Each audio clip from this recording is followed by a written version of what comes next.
Olá, este é mais um Clube do Livro e nosso tema de hoje é aquele autor que já foi chamado de o inventor do humano, o bardo William Shakespeare.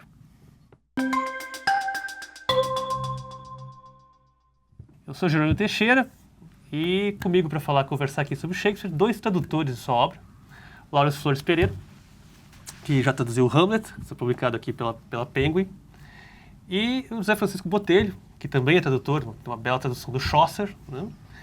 E um antecessor de Shakespeare, e que está para lançar agora ainda esse semestre o Romeu e Julieta, isso? Romeu e Julieta. Então, para começar, início de conversa, assim, né? São 400 anos, essa é a efeméride, né? Junto com Cervantes, inclusive, né? Que foi o tema do nosso último programa, 400 anos da morte, né? De Shakespeare. Por que depois de 400 anos a gente ainda se interessa por esse inglês que tinha aquela gola ridícula? Por várias razões, né? A primeira é que ele é em vários sentidos, é realmente o inventor do humano, no sentido que ele inventou uma linguagem, inventou um certo tipo de realismo, né? De um certo tipo de drama que nós encontramos até mesmo no teatro, no cinema hollywoodiano atual, né? Por exemplo, House of Cards, né? Eu vejo... É uma série, por exemplo, que tem marcações bastante shakespearianas, né? Que me reportam muitas vezes as peças históricas de Shakespeare. A variedade de Shakespeare, a capacidade dele de penetrar a mente humana, né? Nos meandros mais psicológicos, a sua capacidade também de usar o patos dramático, né? A emoção, e também de apresentar peças que não apresentam simplesmente figuras mecânicas, né? Mas figuras que têm alguma semelhança com os homens tal como eles existem, né? Com suas falhas, né? Nem sempre as falhas são sinais de uma natureza maléfica, mas são partes do humano, de fato, das suas variedades. Nesse sentido, ele foi, na sua época, renovador. Sem prejuízo de haver gente realmente maléfica nas peças dele, né? Sempre o Iago, maléficos, Macbeth, etc. Sempre Né? maléficos. Vilões, sem dúvida, né? Os nossos vilões, até mesmo as nossas novelas, né? Em grandes partes foram muito desenvolvidas por Shakespeare. Claro que ele estava bebendo de uma fonte medieval anterior que existia, por exemplo, no caso dos vilões, né? Mas ele transforma esses vilões muitas vezes, dá razões, dá contextos para esses vilões, mostra como eles reagem a certas situações, eles se tornam seres humanos. Quer dizer, a vilania, mas não a vilania caricatural sempre, né? Embora também tenha um pouco de caricatura em Shakespeare. Sim. Agora, José Francisco, você está traduzindo aí, já entregou, aliás, para a editora, né, para a Penguin e companhia, a sua tradução do Romeu e Julieta. Né? O Laurence traduziu o Hamlet, que é uma espécie de herói intelectual, digamos. Né? Assim, talvez seja o herói mais paradigmático do Shakespeare, o mais complexo. Né? Mas Romeu e Julieta talvez seja mais popular também. Né? É aquele que tem que mais ressoa assim, nos corações jovens, digamos. Por que isso? Alguém disse, não me lembro agora, que ela pode não ser a melhor peça do Shakespeare, mas talvez seja a mais querida.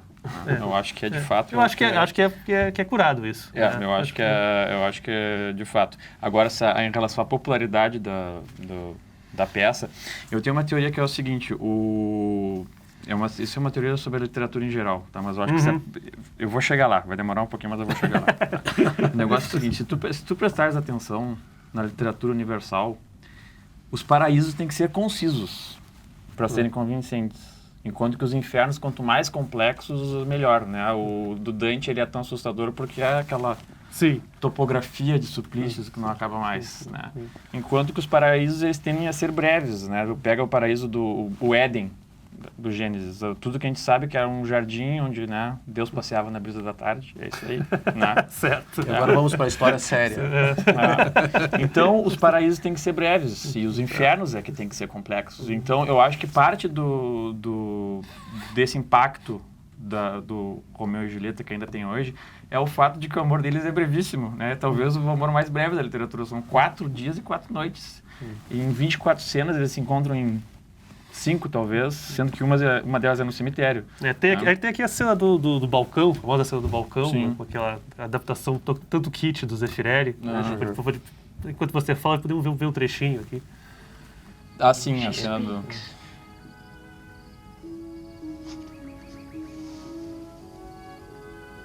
E também ganhou uma adaptação pop, né, do Ganhou. Baz Luhrmann, né? Realmente tem, né? E tem uma questão também que é a figura do Mercúcio, né? Porque além de ter o... Tem uma das falas mais preferidas do Shakespeare, aquela... uma A praga, plague on both your houses, uma praga, uma peste das uma maldição sobre as suas duas casas. Maldito sejam as duas casas. Maldito é que eu traduzi assim, malditos sejam vossas duas casas, né? Porque eu achei importante colocar o vossas, que é as vossas Capuleto, duas. O Bloom escreveu que o Mercúcio foi o primeiro personagem em que o Shakespeare exerceu aquela perturbadora capacidade de criar pessoas. Né? Sim. E realmente o Mercúcio ele salta, né? Ele salta da peça assim com uma individualidade que é quase chocante e que torna spoiler aqui. Torna a morte do Mercúcio, né? Sim. Talvez a parte mais poderosa da peça, né? Até mais do que a morte dos amantes desditosos, que já se sabe que vão morrer desde o início, mas aquela morte do Mercúcio no meio da peça, né? Ela me faz muito pensar no fim da juventude, né? Porque ele encarna um pouco aquela ousadia despreocupada da juventude. Ele fala besteiras, ele é agressivo, ele provoca a sua própria morte, mas no momento em que ele morre é um momento muito chocante. E eu acho que isso tudo tem a ver com a popularidade da peça, né? Porque é uma peça que nos faz pensar na brevidade da vida, digamos assim, né? O que seria muito diferente se ele tivesse seguido a fonte Italiana, original. em que o caso entre Romeu e Julieta se estende por 9 meses. Eles se encontram, eles se casam, eles também se casam na peça, mas eles se casam logo depois, os dois morrem, né? Enquanto que tanto nas fontes italianas quanto no poema do Brooke, né, a história se desenvolve em 9 meses, né? Então eu acho que essa alteração que o Shakespeare fez na cronologia dos eventos e na forma de contar a história é o que gravou esse caso, né? Aliás, é um tema interessantíssimo, né? Pensar a biblioteca de Shakespeare, né? Pensar o que ele leu e como que ele transformou esses textos, né? Shakespeare, a gente diz assim, ele é criativo, né? Mas essa criatividade é uma criatividade da intensidade, né? Vamos pensar assim, Hamlet, por exemplo, se origina de um texto francês, né? Que é um texto francês, que é basicamente um texto semelhante às histoires tragiques do período, que são textos moralistas, né? Ele transforma esse texto, ele dá vida a esses personagens. Otelo, né? Otelo vem de Giraldi, né? Um escritor italiano que escrevia novelas italianas de cunho moral. Só para dar um exemplo, né, Otelo, que é um herói negro, né? Nessa outra história, ele era uma figura doméstica, uma figura sem importância nenhuma. Shakespeare pega esse personagem e o transforma num general com alta retórica, falando com alta linguagem, e o leva, obviamente, à desgraça, né? Trata-se, obviamente, de uma tragédia.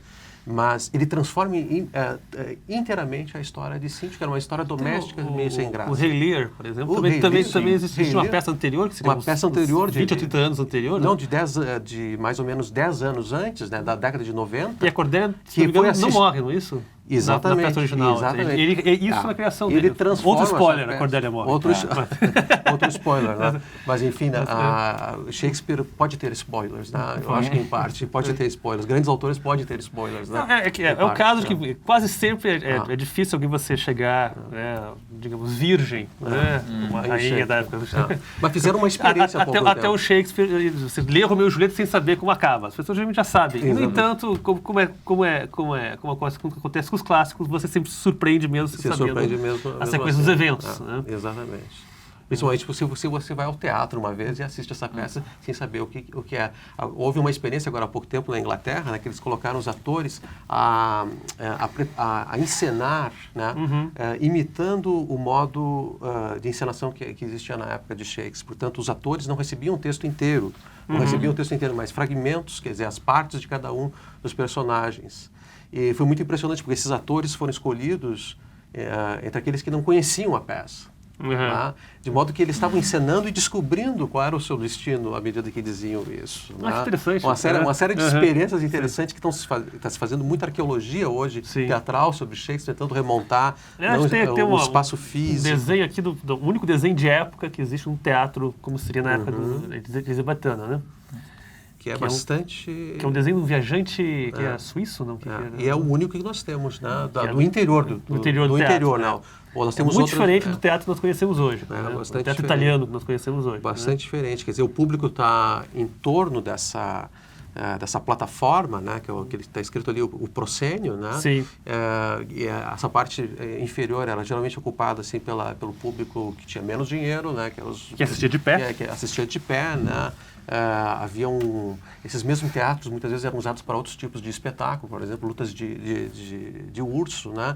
E havia, obviamente, o que seria o camarim da época, né? Reservado a pessoas de alta extração, né? Nobres, etc. Né? O teatro de Shakespeare é interessante ver isso, né? Que antes de Shakespeare não havia um teatro comercial. Sim. Né? No sentido de um teatro que estava...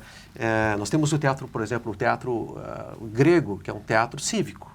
É basicamente um teatro cívico, preparado pela cidade. Nós temos o teatro medieval, que é um teatro religioso. Né? Nós tínhamos o teatro universitário, ou de corte, do século XVI, que também estava restrito à corte. Shakespeare inventa, né, esse teatro que está aberto a todo o público. Né? Sobretudo no Globe, né? Que era o grande centro, né? Que comportava assim, uma quantidade bastante grande de pessoas, né? O Globo da época era maior que o Globo. O Globo da época era maior, né? Era o modo. As pessoas tinham que pagar um penny, né? Para assistir de pé. Para assistir de pé, né? E assim aumentando o preço. Então já tinha um pouco essa estrutura do teatro moderno, com a diferença que não havia, é uma coisa interessante, ainda tinha essa relação entre o ator e o público, né, que o modernismo depois tenta resgatar, num certo sentido. Né? A encenação do período também devia ser muito diferente da que temos hoje, né? Era muito marcado por uma certa retórica. Né? Nós podemos imaginar esses atores não tão psicologizantes como os atuais, né? Treinados em várias tradições, possivelmente, né? Mas nós tínhamos um teatro que reunia o grotesco, né? Com o nobre com o baixo, personagens falando a linguagem mais ralé, né? Poderia dizer assim, mais baixa que possas imaginar, e outros falando a linguagem mais elevada possível. E às vezes até a linguagem pedante, que era risível também. Né? Isso é uma das características do teatro de Shakespeare, a polimorfia linguística desse teatro. Ele é polimórfico quanto aos personagens, aos tipos de personagens, quanto à linguagem. Hamlet, por exemplo, tem textos em prosa, textos em verso não rimado, textos em verso rimado. Tem uma peça dentro da peça, né, que os atores assistem, e que cria uma espécie de perspectiva, né, entre o teatro de Shakespeare, mais realista, né, e um teatro mais antigo, de uma geração anterior, que era mais festivo, mais metafórico, né, mais simbólico. Né? Então, todos esses elementos, né, que nos afastam e nos aproximam de Shakespeare. Né? Não há nada igual a Shakespeare, mas ele permanece ainda como Cervantes, né, no nosso imaginário. É curioso que há uns anos eu entrevistei o James Shapiro, voltei a entrevistar agora para o especial da revista, mas eu entrevistei quando ele estava lançando 1599, né, que é um livro maravilhoso que se debruça sobre esse ano em particular da vida do Shakespeare, e é o ano que se constrói o Globo. E o que acontece é que a companhia de Shakespeare tinha um outro teatro, o Theatre, que ficava do outro lado do Thames, né, e eles estavam um litígio lá com o dono do terreno que alugava, e eles desmontaram aquele teatro e levaram o Madeirame para o outro lado, atravessaram o Thames e reconstruíram o teatro, que daí virou o Globo. Numa noite, né? Numa noite. E o cara, o dono do terreno, não gostou nada disso, quis impedir eles de levarem o Madeirame, etc. Até perguntei para o Shapiro, vem cá, mas e se o dono do terreno tivesse prosperado? Se ele tivesse parado ali a construção, não existisse mais o Globo? Não existia Hamlet, não existia Lear, não existia tempestade. Acabava Shakespeare ali. Ele era realmente o cara, ele estava a serviço de uma indústria. Estava a serviço de uma... Não é assim, essa ideia que talvez um pouco idealizada que nós temos, assim, do gênio, né, que está obedecendo a sua inspiração, né, a chamada das musas. Não, ele estava muito pragmaticamente, né, isso também era a maneira de ganhar vida, e ele ganhou bem a vida, inclusive. Ele ganhou muito bem. Fechou a vida com propriedades, né? Quer dizer, era um centro de... Era uma das grandes chances de ascensão, né? Mas muito frágil ao mesmo tempo, né? Como tu disseste muito bem, né? Quer dizer, se alguma coisa acontece na Inglaterra, por exemplo, uma mudança política como aquela que vai acontecer algumas décadas mais tarde, de os puritanos tomarem conta do sistema político do período, né? Eles simplesmente fechariam os teatros. Era uma coisa muito delicada. Havia uma oposição da cidade de Londres contra os teatros, né?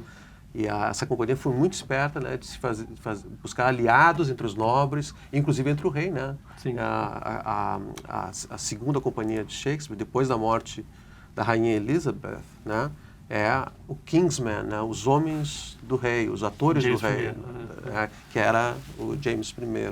É uma história fascinante de resiliência, né, para usar um termo do inglês que eu acho que já está introduzido no português. Né? Sim. Ele não começou cuidando dos cavalos no teatro, o início do Shakespeare no teatro, no mundo do teatro. Isso é uma das lendas possíveis, né? Isso é uma das lendas que foram inventadas. Há várias lendas sobre como Shakespeare entrou no teatro. Nós não sabemos absolutamente nada da vida dele. Os anos perdidos. Né? Ele nasceu... aliás, falar um pouco da vida dele. Nasceu em Stratford. Né? Nasceu em Stratford upon Avon. 1564. 64. 64. Que ainda hoje é uma cidade pequena, deve ter época ainda hoje é uma cidade pequena. Ele é educado lá nas chamadas grammar schools, quer dizer, ele está lendo, por exemplo, as traduções, sobretudo no período, mas também ele aprende um pouco de latim, né? Mas certamente conhecia algum francês também, era uma educação bastante nobre, era uma novidade na época, as grammar schools na Inglaterra. Ele vinha de uma família burguesa, bem posicionada dentro desse pequeno vilarejo. O pai dele era fabricante de luvas, né? Sim, que podia ser uma coisa bastante cara na época, né? Ele possivelmente se casa também, ainda em Stratford upon Avon, na região, né? Olha, uma foto da mulher dele. Anne Hathaway. Aí, pronto. É uma brincadeira, mas de fato ele casou. É uma homônima, ele casou com Anne Hathaway. Né? Tem até um trocadilho difícil de traduzir do Joyce, que é como é que é? If others had their will, Anne Hathaway. Eu tenho que dizer que ele tinha bom gosto. Bom, agora, a ida dele para Londres é um mistério, né? Nós não sabemos como foi isso aí, né? Há teorias, por exemplo, que de fato, num certo período, o Queensmen, né, os atores da rainha, que é a grande companhia antes do Kingsmen, né? Que era a companhia preferida da rainha, que tinha um outro estilo totalmente diferente, né? Se estuda muito, né, esse período do teatro, um estilo menos elaborado, né, do que de Shakespeare, muitas comédias, mas também tragédias, né? Eles passaram numa esses grupos, eles não permaneciam sempre em Londres, né? Em certos períodos, por exemplo, períodos de peste, né? Eles tinham que fazer ir para outros lugares para continuar capitalizando, né? Para continuar capitalizando e fugir ao mesmo tempo das pestes. As pestes eram contínuas, né, nesse período e, obviamente, os próprios atores corriam riscos, né? Então, essa companhia passou, na época, em Stratford. E, por acaso, antes da chegada dele em Stratford, teria morrido um dos seus atores, eu não lembro se era morrido ou desaparecido, né? E aí, obviamente, os biógrafos, né, sequiosos, né, de criar uma história para Shakespeare. Mais ou menos como o menino que fugiu do circo, o menino que fugiu do teatro. A história biográfica de Shakespeare é uma história de grandes de romances desde o século XIX. Né? Há quem diga que ele não existiu, né? Mas, obviamente, nós temos comprovações bem claras sobre a existência dele. Né? Mas, enfim, o que acontece aí, se ele pulou para o carro dos atores, né, num estilo bem Gabriel Garcia Marques, assim, né, e foi para Londres, nós não sabemos a história. A verdade é que já na década de 90, o nome dele já começa a ser citado, né, por vários satiristas, né? Ele o que mostra que já existe uma inveja assim muito aguda no período, né? Ele aparece num período em que o teatro já é existente, né? Obviamente o Marlowe já está bastante ativo, né? Num certo período, né? Ele sofre certas influências no período e continua desenvolvendo a sua arte, né? Até 1600, né? E daí em diante ele passa a fazer as chamadas grandes tragédias, né? Que nós conhecemos. Né? É interessante ver, né, que Shakespeare escreveu um gênero, né, do qual nós pouco falamos, né? Que é o gênero das histórias. Sim. Que... Ricardo III ainda é bem encenado. Né? Henrique V também. Como? Estou falando das peças históricas. Das peças históricas, né? As histories, né? As crônicas históricas, né? Que é uma coisa muito interessante para mostrar que Shakespeare, ao mesmo tempo que ele era um produtor cultural, né, do seu período, né? Ele também tinha uma ligação muito forte com o político. Né? Isso é uma coisa muito interessante, né? Shakespeare reconta a história da Inglaterra para os ingleses, numa época que não existia televisão, não havia internet, não havia absolutamente nada. Então, ao fazer isso, ele dava materialidade a uma história e fazia uma conexão entre o passado e o presente, que era um projeto, na verdade, que vinha sendo desenvolvido muito antes, né, pela dinastia Tudor, né? Obviamente, para se legitimar enquanto dinastia, né? Há vários livros históricos, né? Holinshed, por exemplo, o principal deles, né? Que é o principal deles, que é a fonte de quase todas as suas histories. E nessas histories, todos os assuntos sobre política, que chamaríamos hoje de política, estão lá. Né? Nós devíamos ler Shakespeare muito mais, ainda mais hoje nesse momento político que a gente está vivendo, né? Você está me dizendo que a gente devia ler Ricardo II. Nós devíamos ler Ricardo II, sem dúvida, mas também Ricardo III, né? Porque há psicopatas à solta por aí, né? Então, esclareça só que Ricardo II é porque é sobre um rei fraco e sem herdeiros. É um rei fraco sem herdeiro, que é deposto. Que é deposto, e é deposto de um modo, né? Que deixa bastante ambivalência, isso que é interessante, né, no texto, né? Gera, digamos assim, as mesmas ambivalências que muitos veem na situação atual, né, aqui no Brasil, né? Então eu acho que obviamente eu não quero colocar tudo no mesmo equalizar tudo, mas obviamente a leitura de Shakespeare é extremamente ilustrativa, porque ele tem um olhar muito realista sobre a política, ao contrário, por exemplo, de More, né, que tem uma visão idealista da política. Ele, digamos assim, aprendeu a lição de Maquiavel, sem entendido do Maquiavel, né, talvez. É seguro dizer que não sei, não é seguro, mas por vias indiretas ele sabia quem era Maquiavel. Certamente deve conhecer assim os meandros disso, mas aqui eu falo do Maquiavel, aquele que observa o fato político e tira consequências sobre esse fato político, né? Mas obviamente com a vantagem que ele é um encenador, né? E isso significa trazer caracteres políticos, né? Então a trama política, inclusive mesquinha, né? Ele inclui nas suas peças. Isso era uma absoluta novidade, né? Por uma época que só conhecia os seus reis através de lendas, né? Bastante frágeis, né? E de repente você vê esses reis materializados em cena, falando com voz, né? Existe uma adaptação nova que eles estão fazendo na Inglaterra. É uma série com todos os dramas históricos. Com todos os dramas históricos. Começa com o Ricardo II. A primeira temporada é o Ricardo II, os dois Henriques IV. Exatamente. E o Henrique V. No Globo Moderno agora? Não. É uma série de televisão. Da BBC? É da BBC. Acho que é da BBC. Mas o interessante é que tu podes assistir todas as peças uma atrás da outra. E aí tu vê que nessas peças existe uma certa continuidade. Há uma continuidade. Inclusive tem no Ricardo II fica no ar essa coisa daquela deposição foi mesmo legítima até a metade da peça. Exatamente. Tu estás convencido de que sim, né? Tu queres que aquele rei caia. Aí depois quando ele realmente cai, começa a ter uma certa mal-estar na Inglaterra, né?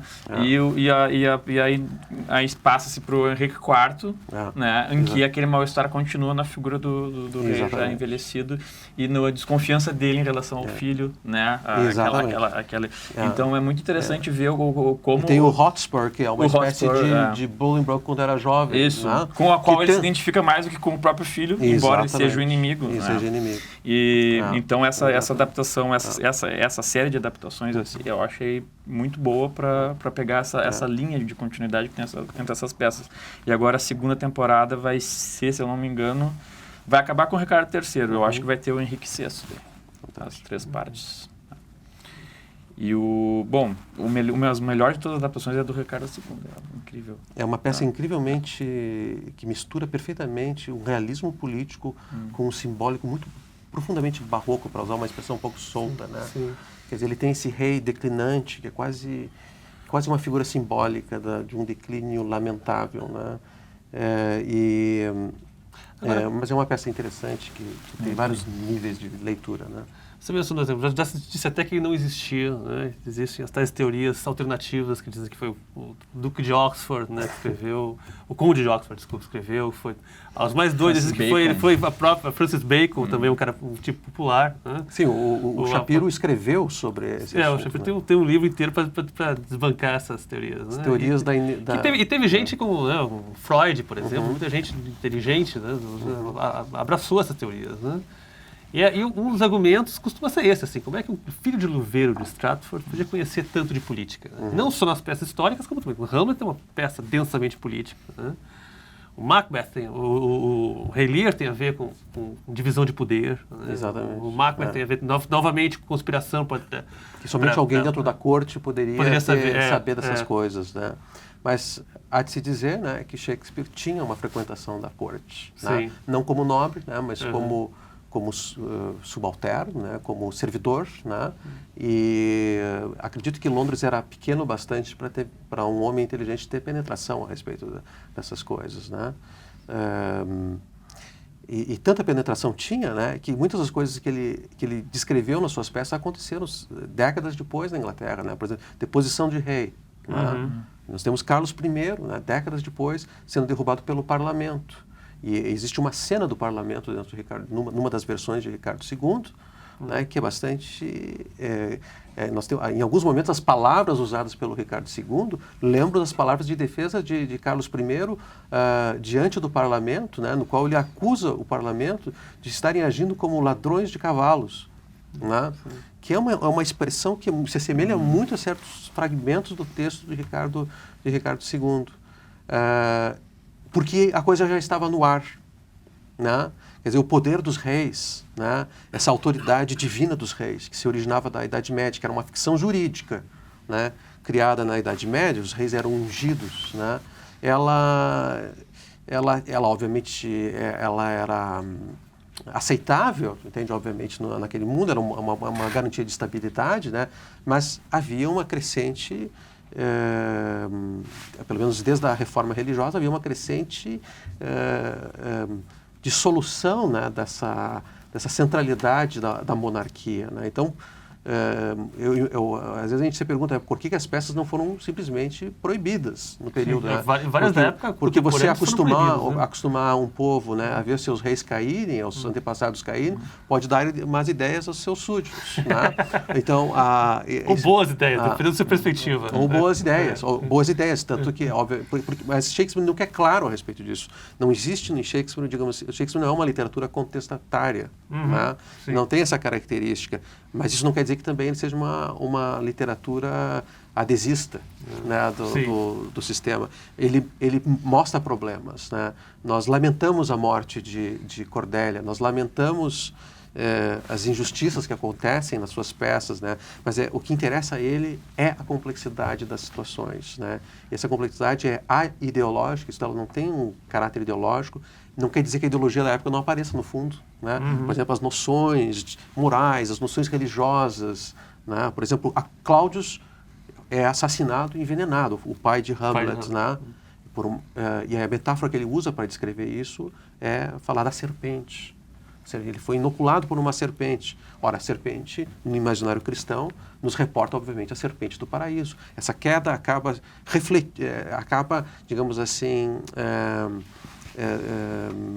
religando, né, aquele momento da morte do rei ao momento da queda humana. Então é um teatro que, nesse sentido, é muito diferente do nosso realismo atual, né?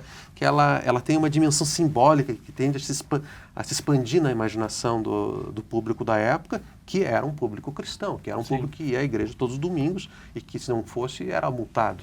Sim, multado. Tem aqui uma imagem do Shakespeare, que é do primeiro fólio, né? Uma edição póstuma da grande coleção das suas peças, que foi feita por dois amigos atores. A única realmente... 1623. Né?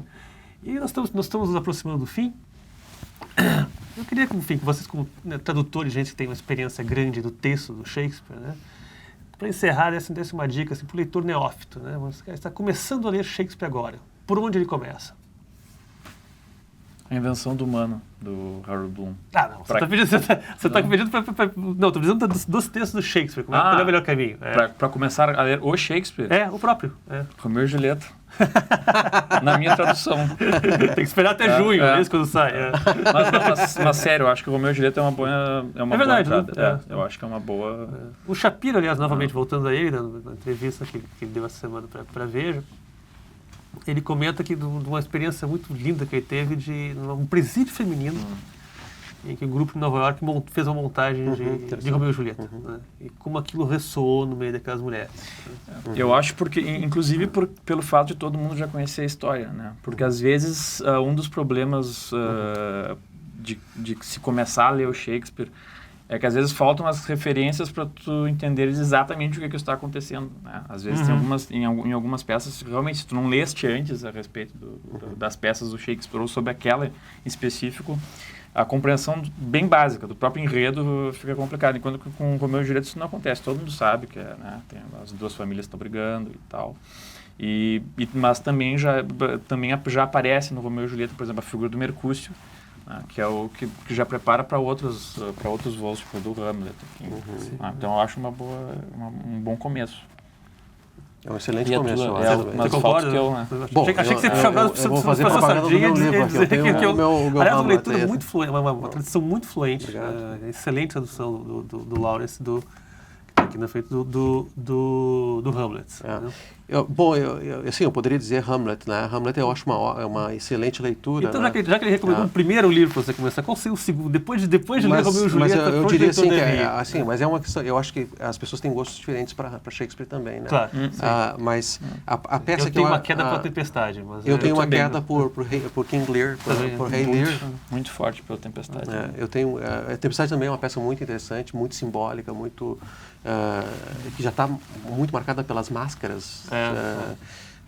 Uma representação barroca da Tempestade mas é muito boa. Isso é uma coisa curiosa. Não é que eu julgue que seja a melhor peça de Shakespeare. Acho que Lear e Hamlet tem mas assim, eu tenho uma razão afetiva, eu gosto muito da Tempestade. Eu também, a mesma coisa. Eu tenho uma predileção pelo Lear, né? Talvez porque eu tenho uma atração pelos gregos, né? E eu, curiosamente, por razões muito difíceis e complicadas de explicar, ela tem uma ligação com o pathos grego, com a emoção, um tipo de peça muito violenta, né? Quer dizer, se alguém não gosta de violência, tem que, mas assim, hoje em dia, né? Com o nosso cinema fica difícil falar de violência shakespeariana, né? Mas é uma peça extremamente violenta, né? E que tem ela produz esse efeito de catarse, realmente, que o Aristóteles dizia fosse uma qualidade da tragédia. Enquanto o Aristóteles teria problemas com o bobo, por exemplo. O Aristóteles teria problema... Essa mistura do alto e do baixo não era própria dos gregos. Não estou dizendo que Shakespeare tem alguma coisa a ver com Aristóteles, acho que não tem. Mas ele tem uma qualidade que é semelhante com aquilo que acontece em Édipo Rei, né? Uma qualidade patética, né? No sentido de pathos, né? Que eu acho muito bela, uma peça muito grandiosa. Mas é muito difícil de explicar porque justamente ela tem uma qualidade transcendente, enquanto que Hamlet é uma peça problemática, é uma peça problema. Shakespeare Lear é uma peça realmente patética, né?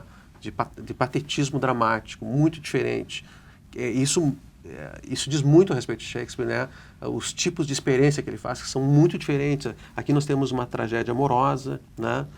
Lá nós temos comédia. Aqui nós temos um caso, digamos assim, quase de estudo psicológico. De certo modo, né? assim, dá para dizer que a gente se comove mais com a morte de Cordelia do que com a morte de Hamlet. Com certeza. Com certeza. Porque Hamlet, de qualquer modo, não é nenhum inocente. Né? É verdade. Mas estamos chegando ao fim de mais um Clube do Livro. E só o que resta dizer é leiam Shakespeare, porque é o que há para ser lido. Até a próxima.